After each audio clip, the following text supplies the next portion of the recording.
Hello, old Buster coming to you again. Hope everybody's doing all right. You know, I've had a lot of questions, folks, about how this all started. And I call this Notes, the beginning. And what they started was about emails to me and cousin Jesse. And he said, well, you need to write a story. And it originally started with audio, just me talking with no video. And then a friend of ours got into it, had a little radio station down in Midlothian, Texas, said, well, you need to put this on the YouTube. And he said, no, I'll put it on my radio station. And so we started filming them, and Lulu does the filming, and we got a little backdrop here. And so I'm going to read how this started. Notes, the beginning. Captain, are you free? Just want to hear them pipes of yourn and lay my papers on your hide. You surely will be a sight for sore eyes. I'm just a saying, soon.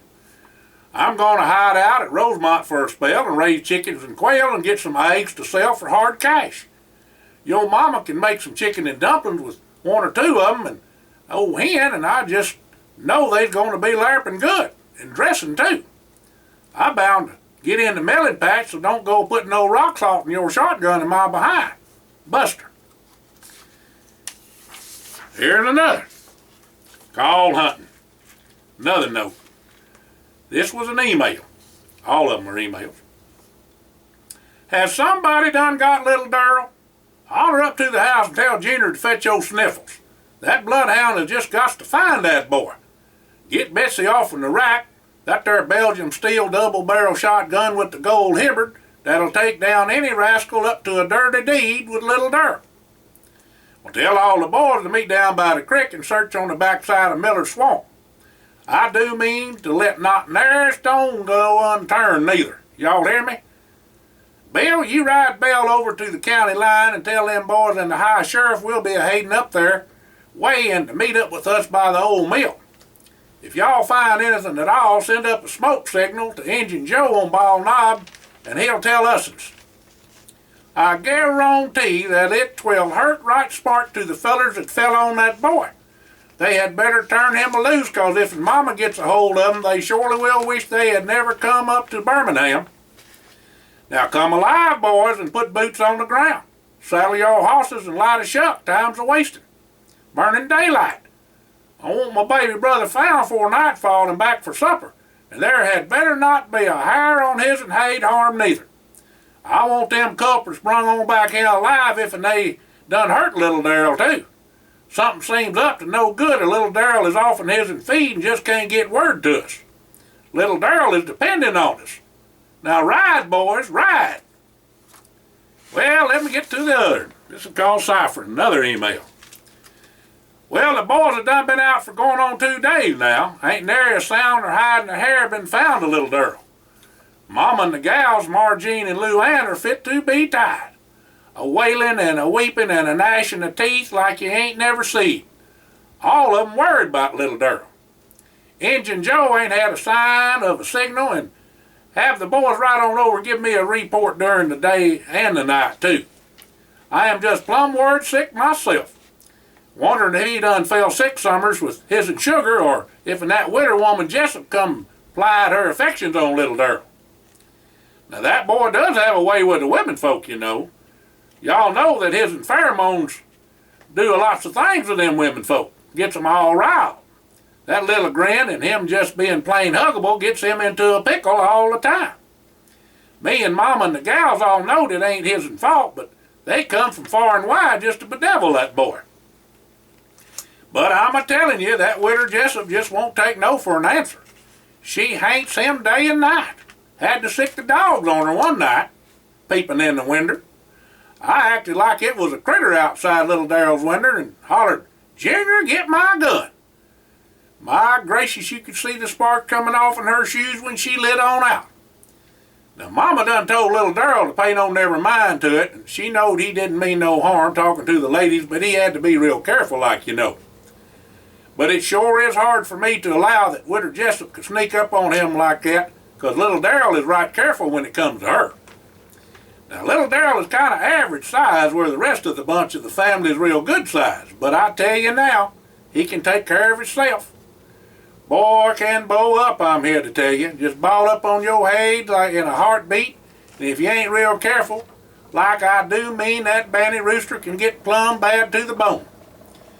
Well, I done see little Darrell pile into a bunch of them Cromwell boys one night when they come by the house and disrespected Mama and the gals. They was a drinking and a cussing and carrying on something fierce. Well, little Darrell done told them Cromwell boys to let them be and to hush on up. Well, they wouldn't have none of it because they done heard about little Darrell's two sisters being so pretty and all. They come from over the mountain and got all liquored up at the honky tonk and on White Lightning. There was 5 Cromwell brothers and 2 cousins, and little Darrell lit into them boys like a buzzsaw. You ain't never seen the likes. He done got himself a poleaxe, and the ones he didn't punch in the nose, he whacked with that stick. He set 'em a-running, and they ain't been back. He throwed Mama's egg baskets and sicked a hound on his'n, of his'n on them boys, too. I heard they thought they might want to tussle a bit and start a ruckus with the clan, but that didn't hold no water. I'm here to tell you that. Folks, including the high sheriff, had a little powwow with them and sure enough give them the straight of it. Told them that if they thought the Hatfields and McCoys was a feud, then they'd better think again with the McBrayer-Tipton clan would make them look like a Sunday go-to-meeting social. Well, anyhow, word's done got out all over the county now. Little Darrell is a-missing. We're a-praying for him safe return and won't quit till we find little Darrell neither. Well, Mama done cooked me up and the boys and the family some biscuits and throwed in some hardtack, fed us chicken and dressing and all the trimmings, and we're setting out for the long haul. We're turning loose little Darrell's blue tick hound, and we ain't a-coming home till we get little Darrell. Betwixt that hound of his'n and us a-tracking, we bound to find some sign. His'n whereabouts might be plumb across the Big Muddy, but we're going to keep a-going even if we have to go to where them little Chinamans live. Mama done told me to find her baby and take care of him, too. Your big brother Tiny is a-coming, and don't you think for a minute we is a-going to give up, neither. You hang on in there like a gator and a pit bull to boot, and we'll be there for long. If it's the Cromwells or Witter Jessup, your sugar, we will just deal with that when we get there.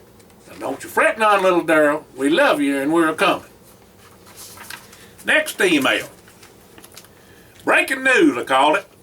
A missing persons report has been filed with the Mountain Brook and Birmingham Police Departments for Captain Jesse Darrell McBrayer, Esquire. Also, all known lost and found departments in the cities have been contacted to see if he was left there by mistake. If found, posters are being put up on every telephone post or window, front, and gas station in both cities. Search and rescue teams with the cooperation of the Civil Air Patrol are conducting round-the-clock searches across the state of Alabama and surrounding area. The possibility of international travel is also being considered, and all airports, ports of call, train stations, bus depots, and car rental agencies are being checked as well. Family members and close friends have been asked to advise authorities of any known business or personal acquaintances that may have wanted McBrayer to come to their location voluntarily or by force. Please call Buster at BR 549 with any information. All right. Other email. APB. That means All Points Bulletin. Calling all cars, find Darrell. He is wanted for questioning. Not considered armed, but does have 2. Dangerous when cornered. Wears spurs when he bows up at a cockfight. Never has lost. Description will follow. Usually found at a salad bar or jail. He puts them in and gets them out. Judge has ordered a contempt of court warrant. Broke judge's nose with a gavel when he ruled on a car wash to be built next to his house. Judge Demnuts would not allow testimony because of his golf date. Was drunk to boot, and the girl with the cleavage influenced his decision. Darrell had proof she was a plant from the Littermore Car Wash Corporation. Fried Darrell to the max and became hostile. Ellen Sokovich led the demonstration on the courthouse steps and with Al Dalton yelled at the press that Darrell told him to do it, whatever that was. Upon apprehending the suspect, place in front seat and buy him foo-foo coffee at Starbucks. Chief of Police supports Darrell because his mama knows Darrell's mama and they go way back to Vacation Bible School and a quilting bee. Firefighters assisted along with the dog pound dog catchers to hang the judge in effigy. Judge became so incensed that he dribbled spittle and wet his pants. Governor to intervene for impeachment. Meanwhile, make the Strand Picture Show his holding self since he has not been and seen a movie in over 10 years. Release on OR when requested. Fine assessed by special judge. One new gavel, preferably hardened steel. Darrell knows him too and just beat him to the punch. Pun intended. Plus, it was Darrell's idea. Be prepared to escort Darrell to the mayor's office for ceremony. He is to receive key to the city and honored with a proclamation for Darrell Day. Do not write report. Notify dispatch, and they will issue donuts at the station. All right. These next two little emails are just some things old Buster did when he was off to college overseas. Just kind of give old little Darrell a little joke. He needs a little joke, you know, instead of the way we was when we was kids. Wake up, little Susie, wake up. Arise, stout-hearted and valiant prince. Destiny awaits thee on yon hillock. The lay and vale of Castle MacBrayer readies thy steed for battle of the hordes. Be of good cheer and begat courage from those who came before thee. Beat thy breast in indignation and vow in sacred oath to obtain victory or duel until death. The time is at hand. Mount thy charger and ride to glory. That's a little different, isn't it, folks? This is Lullaby of Angels. This is the last one. All's well at 12:31 a.m. and all is well at 3:13 a.m. as the bell tolls. Please reminisce in my joy upon the titillating oral cacophony and the instrumentation you so proudly possess. My sincerest pleasure is derivation of the sing-song utterance of your vocal propriety. Mr. Bell would astutely endear you, as I, in the adaptation of applied mastery of the freedom of sensual sound. Graciously, I remain at your service, Master Tipton of the House of Tipton. Well, that's how this all started, messing around with Darrell. See y'all later. Have a blessed day. Buster out.